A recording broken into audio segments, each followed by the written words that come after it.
गाय में दूध निकालने जाते हैं, जैसे मान लीजिए कि ये किसान भाई हैं, इनकी गाय है, इनकी गाय 10 लीटर दूध दे रही है, ये गाय दूध निकालने के लिए 10 लीटर दे रही है, किसी कारण उसका कहीं बाहर जाना पड़ा इनको, अब दूसरा आदमी आता है दूध निकालने के लिए, वहीं पे दूध कम हो जाता है गाय का, होता है कि नहीं? कई बार होता है, आदमी बदलने से भी दूध कम होता है, हमेशा ध्यान रखिएगा। कई बार क्या होता है, बगल में किसी का शादी हो रहा है, बैंड बाजा बज रहा है, रात पर डीजे बज रहा है, उसकी वजह से पशु क्या होता है, देखेंगे अगले दिन थोड़ा दूध कम देती है, हमेशा होता है। तो हम लोग एक गाय को मशीन की तरह नहीं काम करेंगे, एक सजीव चीज उसको अपने तरह मानिए, तब जाके आपको समझ में आएगा कि कहाँ से हमारा फैट कम हो रहा है, कहाँ से एसएनएफ कम हो रहा है, कहाँ से दूध कम हो रहा है। हम जब कार से उतर रहे तो मैडम जी बता रहे कि इतना पशुआहार खिलाना चाहिए, इतना शरीर को मेंटेनेंस के लिए खिलाना चाहिए, शायद आप बोले थे रेट के बारे में कुछ बात कर रहे थे आप शायद, हाँ बात करेंगे उसके बारे में। ब्रेक लगाएगा 2 मिनट के लिए।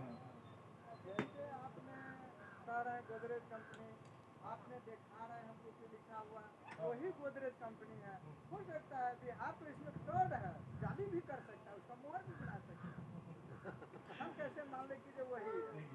कितनी बड़ी एम्प्लॉई सब लोग आए हैं यहाँ पे गोदरेज के, ऐसा नहीं है कोई फ्रॉड आया है, ऐसा नहीं, लेकिन ऐसा हो भी सकता है। नहीं देखिए हो सकता है, आपने और बोला रही बात आपकी दाना की, तो आपकी दाना की जो है हमने 3 किलो के बजाय 4 किलो खिलाया, तो तो बढ़ा ही नहीं, दूध नहीं बढ़ा, उसके बारे में बात कर लेंगे। यही सब इसी चीज के लिए हम लोग आप यहाँ पे आए हैं आज, जो भी समस्या है आप बताएंगे हमको, उसका निवारण जरूर होगा यहाँ पे, ठीक है। दूसरी चीज शुरुआत से बात करते हैं, ठीक है, शुरुआत से हम बात करते हैं, गाय जब बच्चा देती है वहां से बात करते हैं, लास्ट में कैसे दूध उत्पादन करना है, कितना पानी पिलाना है, वहां से बात करते हैं। ज्यादा टाइम नहीं लेंगे, बहुत ही कम टाइम लेंगे हम आपका। देखिए पशुपालन व्यवसाय सब कोई कर रहा है, जैसे आप अभी उठे बोले हमको रेट ही नहीं मिल रहा है, क्या करें, पशुपालन व्यवसाय चलो छोड़ देते हैं। हमारे गांव में पहले किसान थे, पशुपालन वाले किसान थे 100, अभी जाके खोजते हैं 20 भी नहीं मिलते, कोई बंबई चला गया कमाने, कोई दिल्ली चला गया कमाने, बोलते हैं इससे अच्छा तो बाहर कमा लेंगे। क्यों होता है ऐसे? अब वही पशुपालन वाले पटना में जाकर देखिए, चाहे मुजफ्फरपुर बड़ी बड़ी डेयरियां जो खुली हैं, जो 50 गाय 30 गाय रखा है, उसको मुनाफा हो रहा है, 2-3 मंजिला घर बनवा लिया है। बात समझ रहे क्या बोलना चाह रहे हैं? पशुपालन व्यवसाय में कहीं घाटा नहीं है, हमारा रख रखाव जो है ना वो बिल्कुल गलत है, बिल्कुल गलत है। हम तो खुला बोल के जाएंगे कि जो रख रखाव यहाँ पे चल रहा है वो सही नहीं है। उसके लिए क्या करना पड़ेगा? 3 चीजें पहले ध्यान रखिएगा। पशुपालन व्यवसाय से जैसे हम लोग घर बनाते हैं 4 खंभा लगाते हैं, ऐसे पशुपालन व्यवसाय का 3 खंभा होता है। अगर 3 खंभा में से एक खंभा टूट गया तो समझ लीजिए घर ढह जाएगा हमारा, ऐसे पशुपालन व्यवसाय भी खराब हो जाएगा। पहला खंभा क्या है? नस्ल, गाय या भैंस, कौन सी नस्ल है रखे आप लोग, कौन सी नस्ल रखे आपके पास, कौन सी नस्ल है? ये काली सफेद वाली ऐसे है ना, ऐसे ही सबसे ज्यादा ऐसे ही है। गाय ज्यादा है कि भैंस ज्यादा है आपके यहाँ पे? भैंस ज्यादा है, ठीक है।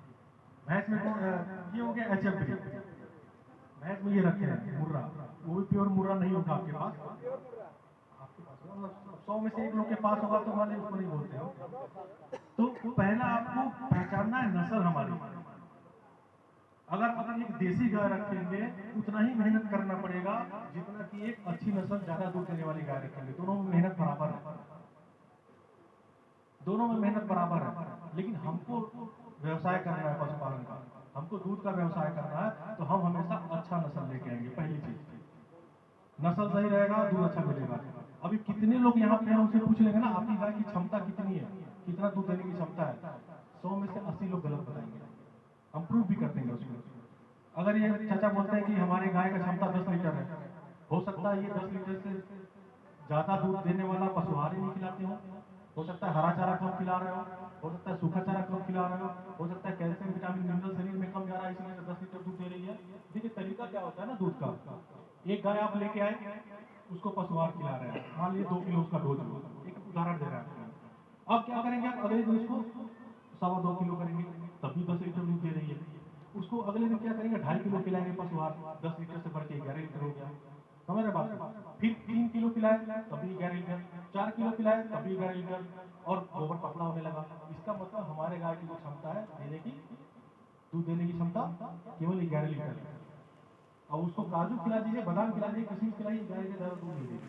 बात समझ क्या बोलना चाह रहे हैं। तो पहले अपनी गाय की क्षमता पहचानिए।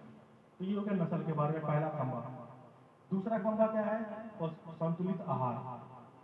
हम पशु आहार नहीं बोले, हम बोले संतुलित आहार। संतुलित आहार से क्या मतलब है आपका? संतुलित आहार तो इसके साथ जितने शरीर में तत्व की आवश्यकता उस सारी तत्व उनको मिलना चाहिए। एकदम एकदम सही बात बोलेगी, एकदम सब बात सही है आपकी। संतुलित आहार का मतलब होता है कि जितना शरीर को रिक्वायरमेंट है, जितना जरूरत है, उसको मिलना चाहिए पूरे आहार से। अब क्या हम इस पशु को केवल सूखा चारा देंगे तो दूध देगी? उतना दूध नहीं देगी। केवल हरा चारा देंगे दूध देगी? केवल पशुआहार खिलाएंगे दूध देगी? क्षमता नहीं होगी। हमेशा ध्यान रखिएगा, छोटी छोटी बातें करेंगे, आप लोग क्या करते हैं, सब क्या बोल रहे हैं, लेकिन बहुत बड़ी बात है। खुद की गाय हमारे पास रखी हुई 11-12 की, यही ब्रीड रखी है, 54 लीटर दूध है उसका, दोनों टाइम मिला के यहाँ तो किसी के नहीं होगा।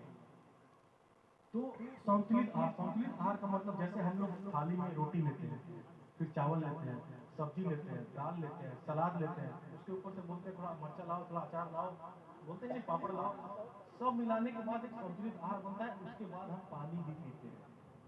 संतुलित आहार में पानी का बहुत बड़ा महत्व है।